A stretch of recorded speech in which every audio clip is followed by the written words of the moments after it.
Praise the Lord. सबको जय मसीह की। जय मसीह की। प्रभु के नाम को धन्यवाद देते हैं।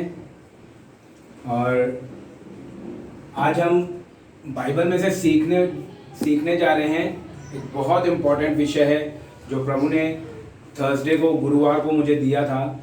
मैं 3 दिन से प्रार्थना कर रहा था कि प्रभु इस संडे के लिए आपके पास क्या विशेष वर्ड है। तो बहुत एक सिंपल वर्ड दिया मुझे प्रभु ने। बहुत ही सिंपल वर्ड है पर बहुत अच्छा और बहुत डीप है। अगर हम इसको बहुत ध्यान से लेंगे और बहुत ध्यान से सुनेंगे और अपने जीवन में अलाउ करेंगे तो बहुत अच्छी एक शिक्षा प्रभु हमें देने जा रहा है। ये जो आज का विषय है वो हर एक मसीह जिसने उद्धार पाया है प्रभु यीशु मसीह में, वो हर एक विश्वासी के लिए ये टॉपिक बहुत ही स्पेशल है। और इस टॉपिक का नाम है क्रूस का दर्द। टॉपिक का नाम है क्रूस का दर्द। ज़्यादा करके ये वचन गुड फ्राइडे के दिन प्रचार किया जाता है, लेकिन हम आज ये वचन को इसलिए आपके सामने पेश कर रहे हैं क्योंकि मुझे ऐसा लगता है कि मैं कहीं ना कहीं मसीह में अब तक उस भाव से नहीं बढ़ा हूं जिस भाव से मुझे बढ़ना चाहिए। ये खास करके वचन मेरे लिए है, इसीलिए मैं इस वचन को मैं किसी के ऊपर कंडेम नहीं करना चाहता। इसीलिए मैं कह रहा हूँ ये वचन खास करके मेरे लिए है। और जो कोई इस वचन को पूरी ईमानदारी से अपने जीवन में ग्रहण करेगा ये वचन उनके लिए भी रहेगा। आइए हम वचन में जाने से पहले प्रभु के क्रूस के बारे में बात करेंगे। जैसा हम नए नियम में देखते हैं, नए नियम में प्रभु ने लूका की पत्री में कहा है कि जो कोई मेरे पीछे आना चाहता है वो अपने आप का इनकार करे और अपना क्रूस उठा के प्रतिदिन मेरे पीछे चले। लूका 9 अध्याय उसके 23 वचन में ये बात लिखी हुई है कि जो कोई मेरे पीछे आना चाहता है वो पहले अपने आप का डिनाई करे, यानी सेल्फ डिनाई करे। पहले अपने आप का इनकार करे और फिर अपना क्रूस उठाकर मेरे पीछे चले। आपने ये वचन बहुत बार सुना होगा, लेकिन इस वचन की विशेषता ये है कि प्रभु यीशु मसीह अब तक क्रूस पर चढ़े नहीं हैं। प्रभु यीशु मसीह अब तक क्रूस पर चढ़े नहीं हैं, फिर भी पहले ही क्रूस की बात कह रहे हैं। क्रूस पर चढ़े नहीं हैं और क्रूस की बात कह रहे हैं कि जो कोई मेरे पीछे आना चाहता है वो अपना क्रूस उठाकर मेरे पीछे हो ले।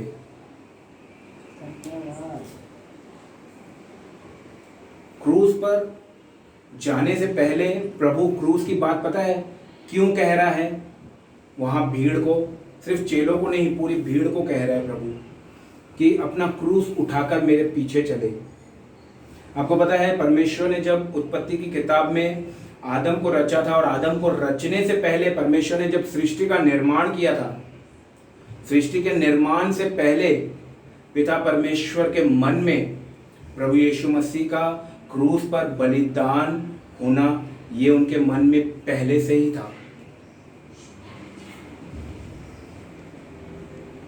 परमेश्वर को ये पहले से ही पता था कि मेरा वचन जाएगा और वो मेरी इच्छा को पूरा करेगा और वो क्रूस पर बलिदान होगा सारी मानव जाति के लिए। ये सृष्टि को रचने से पहले परमेश्वर के मन में यीशु मसीह का क्रूस था। लेकिन वो पूरा कब हुआ? नए नियम में। मेरे प्रियो, प्रभु यीशु मसीह क्रूस के बारे में इसीलिए हमेशा इतने सीरियस रहते थे क्योंकि उन्हें पता था कि मैं सारे जगत का पाप लेने के लिए आया हूं। सारे जगत का पाप लेने के लिए आया हूं। इसलिए बार बार वो गॉस्पल में अपने चेलों को 3 बार प्रोफेसी करके कहते हैं कि अवश्य है मनुष्य का पुत्र अन्य जातियों के हाथ में पकड़वाया जाए, मारा जाए और तीसरे दिन फिर से जी उठे। 3 बार प्रभु यीशु मसीह ने सुसमाचारों में इस बात की भविष्यवाणी की है। फिर भी हम देखेंगे चेलों ने इस बात को कभी भी गहराई से नहीं समझा। चेलों ने कभी इस बात को सीरियस नहीं लिया कि प्रभु क्यों ऐसा कह रहे हैं। वो क्या बात है जो प्रभु कह रहे हैं कि अन्य जातियों के हाथ में पकड़वाया जाएगा।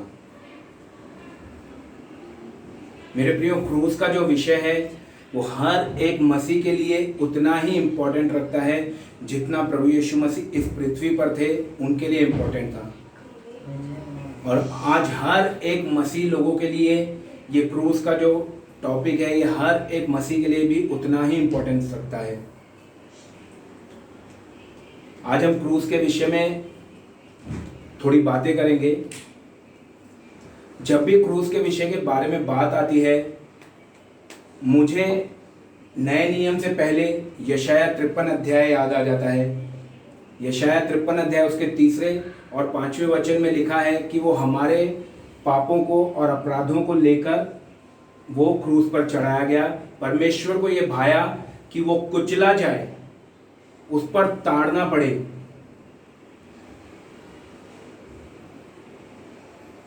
क्रूस का विषय जब भी आता है, जब मुझे थर्सडे को ये विषय मिला था मैं काफ़ी मन में बेचैन हो गया था कि प्रभु क्रूस के विषय में मैं किस तरह से प्रचार करूंगा। लेकिन मैंने पवित्र आत्मा से सामर्थ मांगा, इस विषय के लिए मैंने प्रार्थना की और सच में प्रभु ने क्रूस के विषय में बहुत ही सिंपल तरीके से और बहुत ही अच्छी रीति से सिखाया। क्रूस के विषय में हम जितनी बातें कहें उतनी कम है। मुझे आज भी याद है, मैं जब मसीह में आया था तो मैं प्रभु यीशु मसीह को उस तरह से ग्रहण नहीं किया था जिस तरह से मुझे ग्रहण करना चाहिए था। मैंने उस तरह से उसकी बातों को अपने मन के अंदर नहीं लिया था जिस तरह से प्रभु कहता है कि तुम्हें ये करना चाहिए। मुझे आज भी याद है कि जब मैं नया नया विश्वास में था, उसके 5 साल तक, विश्वास में आने के 5 साल तक मैं अपनी आवाज़ को सुनता था और अपनी आवाज़ का पीछा करता था। यानी मैं अपनी आवाज़, मेरे मन के अंदर जो बात आती थी कि ये तेरे लिए अच्छा है, मैं वही करता था।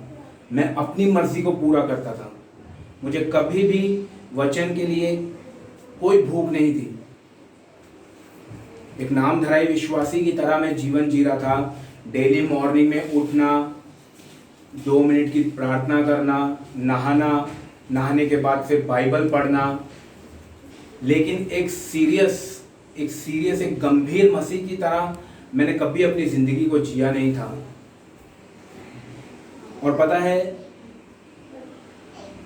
उस दौरान मैं आपको छोटी सी अपनी एक गवाही बताने जा रहा हूँ।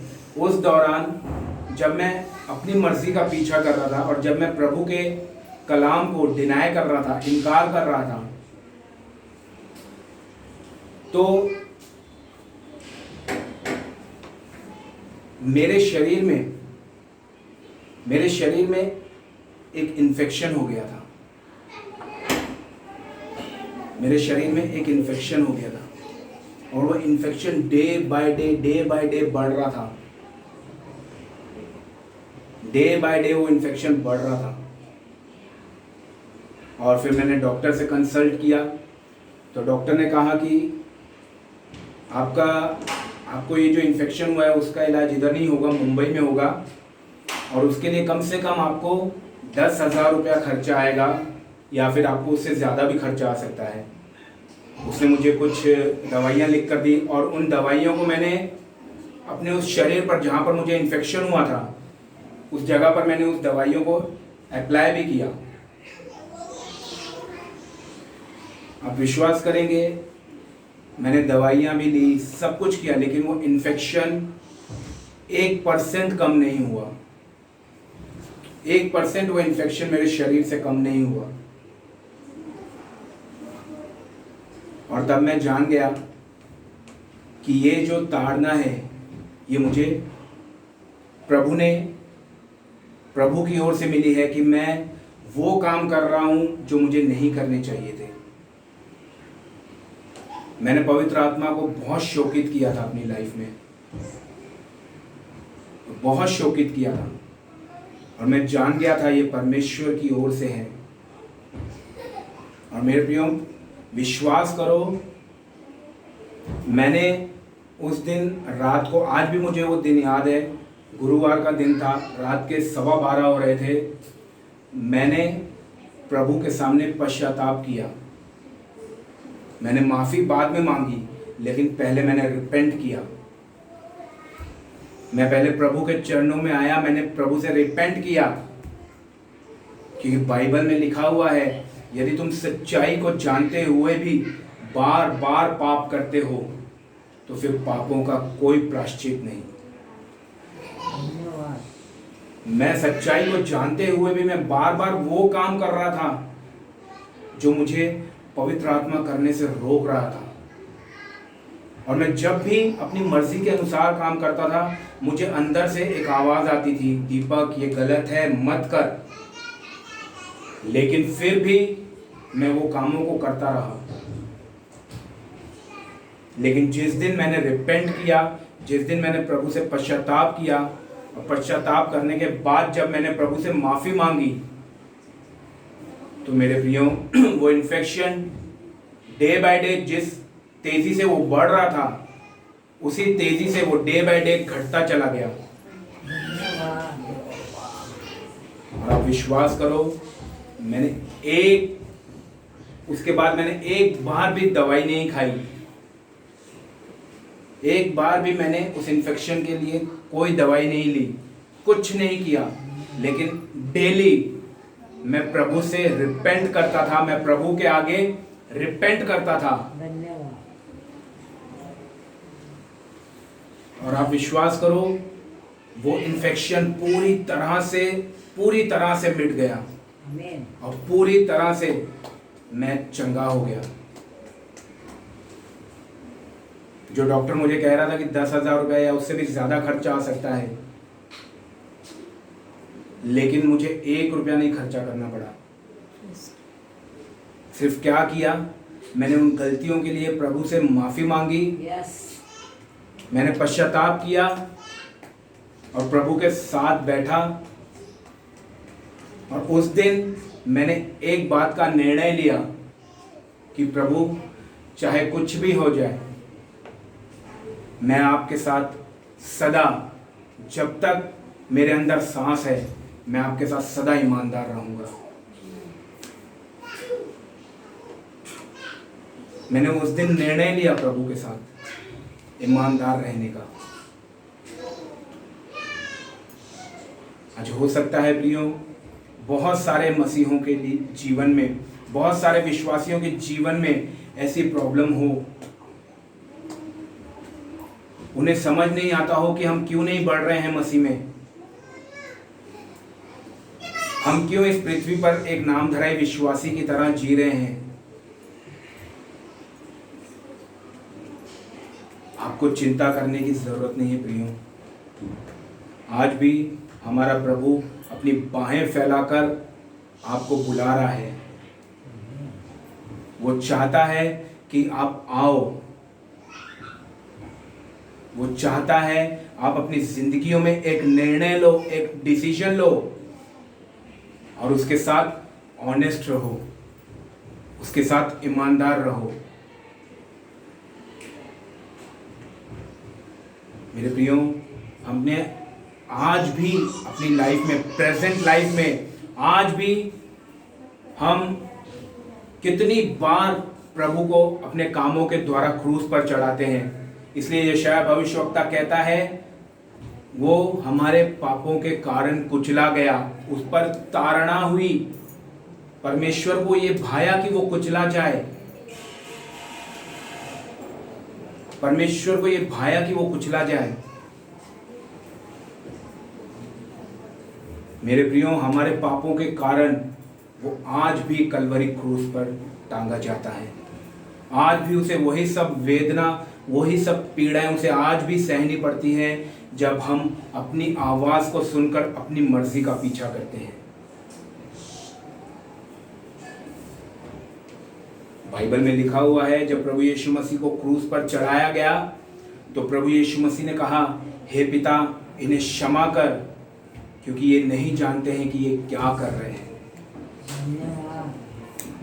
हमारा प्रभु आज भी इतना ईमानदार है हमारे प्रति कि आज भी अगर हम कुछ पाप करते हैं तो वो पिता के आगे यही दुआ करता है कि पिता इन्हें क्षमा कर, ये नहीं जानते हैं ये क्या कर रहे हैं। आज भी हम अपने कामों के द्वारा उसे क्रूस पर चढ़ाते हैं। इसीलिए पौलुस कहता है कि तुम आज भी उसे क्रूस पर चढ़ाते हो।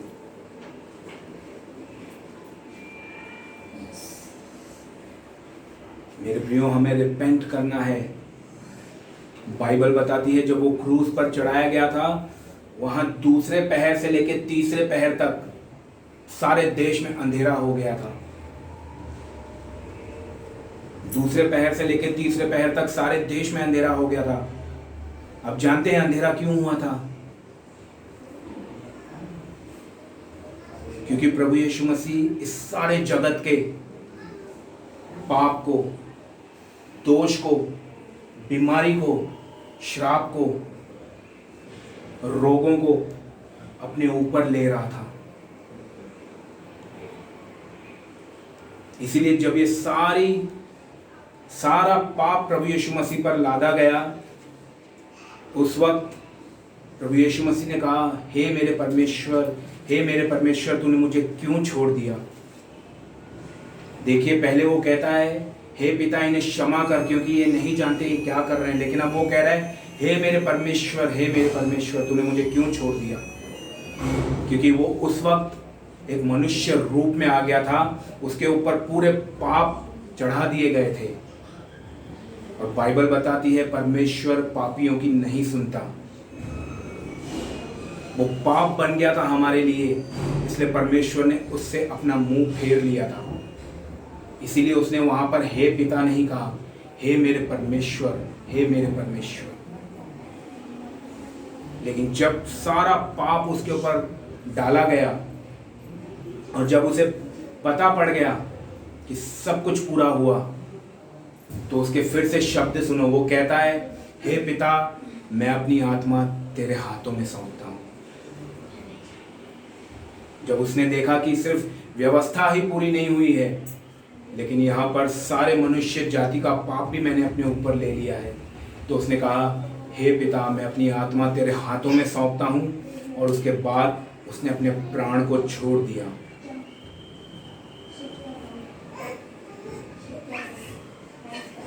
मेरे प्रियो, उसके क्रूस के दर्द को जानो कि उसने क्रूस पर कितनी वेदनाएं सही थी, सिर्फ आपके लिए और मेरे लिए। कभी प्रार्थना में अकेले में बैठो, कुछ बात मत करो, कोई प्रार्थना मत करो, चुप रहो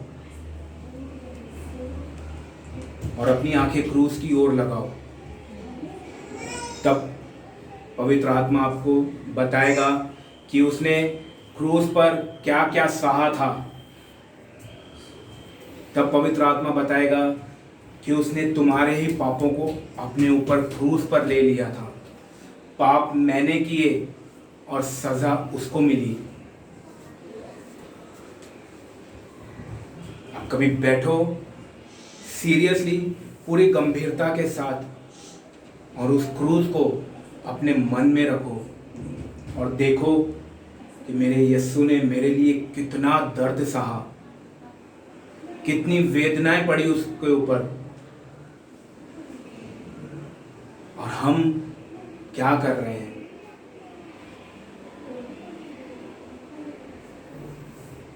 आज हमें उसके क्रूस की कोई भी कद्र नहीं रह गई है।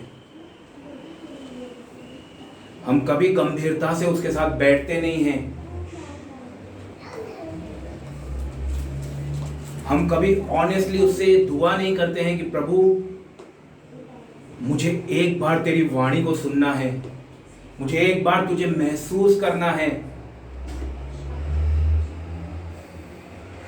जिस तरह से पौलुस ने तुझे महसूस किया था, उस तरह से मैं तुझे महसूस करना चाहता हूं। लेकिन आजकल के मसीहों को सिर्फ मटेरियलिस्टिक ब्लेसिंग्स चाहिए, सिर्फ भौतिक आशीषें चाहिए। मेरे जीवन में चमत्कार हो जाए, मेरे जीवन में चंगाइयाँ हो जाए, मुझे प्रॉफिटिक वर्ड मिल जाए, कोई पास्टर आके मेरे हाथ पर, मेरे सर पर अपना हाथ रखे,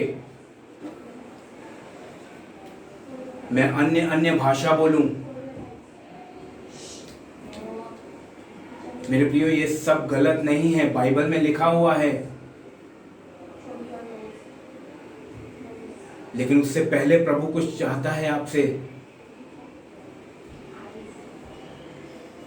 इसलिए बाइबल में लिखा हुआ है, अंत के दिनों में बहुत लोगों का विश्वास, प्रेम ठंडा पड़ जाएगा। क्योंकि अब अगर हम ये भौतिक चीज़ों के लिए ही प्रभु का पीछा करेंगे तो हमारा प्रेम ठंडा पड़ जाएगा। क्योंकि हम मसीह को उस तरह से ही देखेंगे, ये सिर्फ ब्लेसिंग्स देने वाला है। लेकिन हम उसको पौलुस की तरह कभी नहीं देखेंगे। फिलिपियों की पत्री में पौलुस कहता है, मैं उसके दुखों में सहभागी होना चाहता हूँ, मैं उसकी मौत के समान होना चाहता हूँ, मैं उसकी मृत्यु के समान होना चाहता हूँ।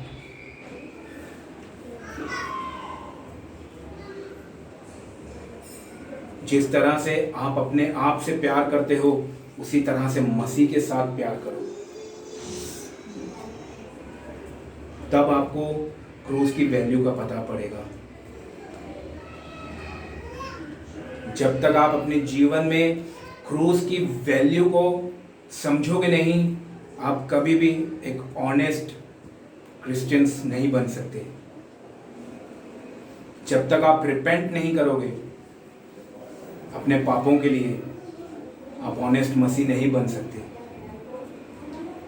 चाहे कितने भी अच्छे वचन आप सुन लो, कितने भी अच्छे अच्छे पास्टरों से आप मिल लो, कितनी भी अच्छी संगति कर लो, कितने भी अच्छे गीत गा लो, लेकिन जब तक आप रिपेंट नहीं करोगे और जब तक आप उसके क्रूस के करीब नहीं जाओगे, तब तक आप उसके क्रूस की वैल्यू को भी नहीं जानोगे। क्रूस के करीब जाने के बाद आपको क्रूस पर चढ़ना भी है। पौलुस सिर्फ क्रूस के करीब नहीं गया था, वो क्रूस पर चढ़ाया भी गया था। गलातियों 2:20 में लिखा हुआ है, मैं मसीह के साथ क्रूस पर चढ़ाया गया हूं।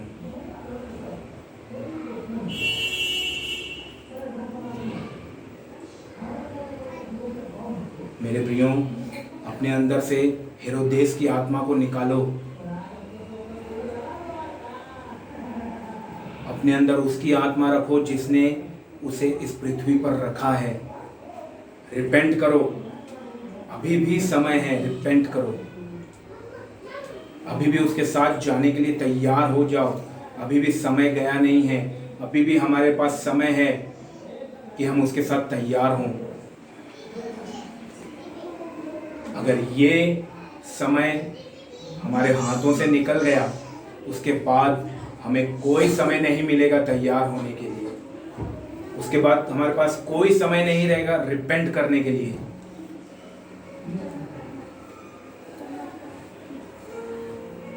इसलिए जब भी उसके साथ बैठते हो, उसकी कद्र करना सीखो। सीखो कि उसने क्या क्या सहा है हमारे लिए। सिर्फ अपने स्टेटस पे ये मत लिख दिया करो, I am blessed, his grace upon मी।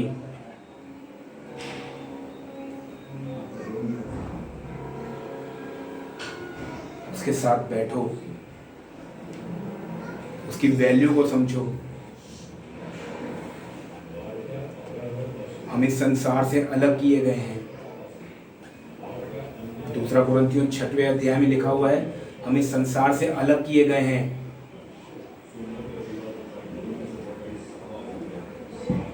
आज हम देखेंगे संसार में उन्हें अलग किया जा रहा है जो कोरोना वायरस से पीड़ित हैं,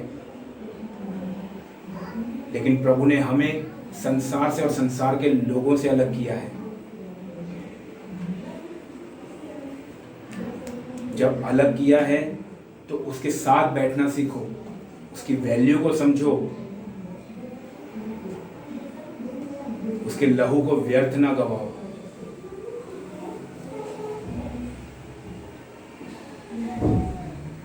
मसीह में बढ़ने वाली सबसे अच्छी बात है रिपेंट करना।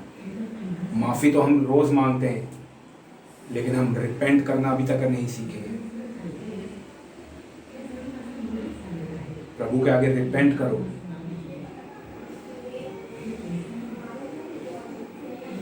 प्रभु के लहू को जानो, उसके क्रूस के दर्द को जानो।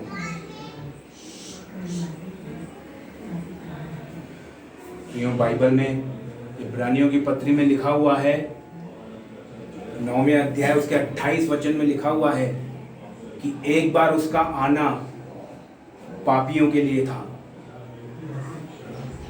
लेकिन दूसरी बार उसका आना धर्मियों के लिए रहेगा, और उनके लिए जो उसका वेट कर रहे हैं। एक बार उसका आना पापियों के लिए था, लेकिन उसका सेकंड कमिंग, उसका दोबारा आना उनके लिए रहेगा जो उसका वेट कर रहे हैं। हर किसी के लिए नहीं रहेगा। जो उसका वेट कर रहे हैं वो उनके लिए दोबारा आएगा। बहुत मसीह लोग आज इस ब्लाइंड फेथ में बैठे हैं कि हम चाहे कुछ भी करें हम उसके साथ जाएंगे। नेवर। वो उन्हें ही लेकर जाएगा जो उसका वेट कर रहे हैं। वो उन्हें ही लेकर जाएगा जो उसके साथ ईमानदार है। वो उन्हें ही लेकर जाएगा जिनको उसके क्रूस की कद्र है।